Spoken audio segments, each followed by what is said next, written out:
মাশাল্লাহ, মানে আকাশটা আসলে বেশ সুন্দর। আর এদিক দিয়ে মনে হচ্ছে মিসাইল মারছে।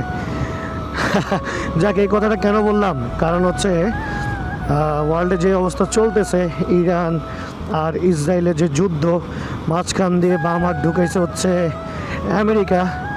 তো এই কারণে আর কি এইসব চিন্তা ভাবনা মাথায় আসে। মানে চারিদিকে শুধু মিসাইল মিসাইল মিসাইল আর মিসাইল।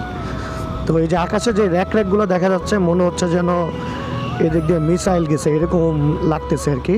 আচ্ছা, আজকে আপনাদেরকে একটা ম্যাজিক দেখাই। হ্যাঁ, মানে একটা শর্টকাট ওয়ে টোল দেওয়ার। যেহেতু ওই সামনে হচ্ছে হানি ফ্লেভার আর এখানে হচ্ছে টোল দিতে হবে, তো আমি টোল দেওয়ার ব্যবস্থা আগে করে রাখতেছি। এই যে ম্যাজিক ব্রাদার।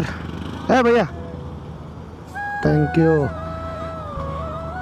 মানে এই যে বাম পাশের সিরিয়াল, আমি একটু ফাঁকিবাজি করে হচ্ছে ডান পাশ দিয়ে চলে আসছি। এখন হচ্ছে হানি ফ্লেভারের উঠতে মুখের মধ্যে হচ্ছে টোল দেওয়া লাগে। অ্যান্ড আমি হচ্ছে ঘড়ির স্ট্যাপের মধ্যে টাকা আগে থেকেই মানে রাখছিলাম, যেন হচ্ছে দিতে সুবিধা হয়, টাইম ওয়েস্ট না হয়। টাইম সেভ করতে হবে ভাই, প্রচুর টাইম সেভ করতে হবে, কারণ সময়ের মূল্য অনেক। এই যে সারাদিন অফিস করি, এরপর আবার মানে কিছু পার্সোনাল কাজও থাকে মানুষের লাইফে, পার্সোনাল কাজ থাকতেই পারে।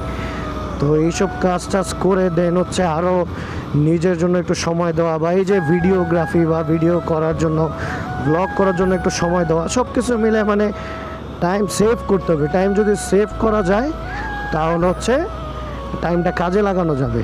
তো এই যে টোলটা অনেকে করে কি রাস্তায় ফালায়, বাট আমি রাস্তায় ফালাবো না, আমি পকেটে রেখে দিতেছি। যেখানে ফালানো যাবে বা ডাস্টবিন আছে ওইখানে ফেলে দিব।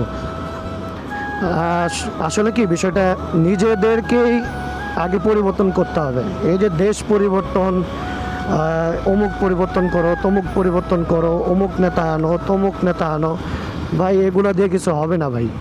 মাশাল্লাহ, মানে সূর্যটা যা লাগতেছে মাশাল্লাহ। তো যেটা বলতেছিলাম, আসলে আগে নিজেকে পরিবর্তন করতে শিখতে হবে, নিজে পরিবর্তন হইতে হবে। ফুটপাথ দিয়ে বাইক ওঠানো যাবে না, অযথা হর্ন বাজানো যাবে না। যদিও আমার হর্ন বাজানোর অভ্যাসটা আমি আগের থেকে কিছুটা কমাইতে পারছি। হর্ন কেন বাজাই, মানে এত অভ্যাসটা কেন হয়েছে বদ অভ্যাস, এই যে অটো রিক্সা, সিএনজি, তারপর মানুষ দৌড় দেয়, এইসব থেকে মানে একটা ভয় তৈরি হয়েছে। অ্যান্ড ওই ভয় থেকে হচ্ছে হর্ন বাজানোর অভ্যাসটা বাড়ছে। তারপরে যে ময়লা ফেলা যাবে না ভাই, যেখানে সেখানে ময়লা ফেলা যাবে না। তারপর হচ্ছে বাসে জানলা থেকে থুতু ফেলা যাবে না, এটা অনেকেই করে। মানে একবার আমার গায়ের উপরে পড়তে নিয়েছিল, পরে আমার বাইকের উপর পড়ছে। তো এই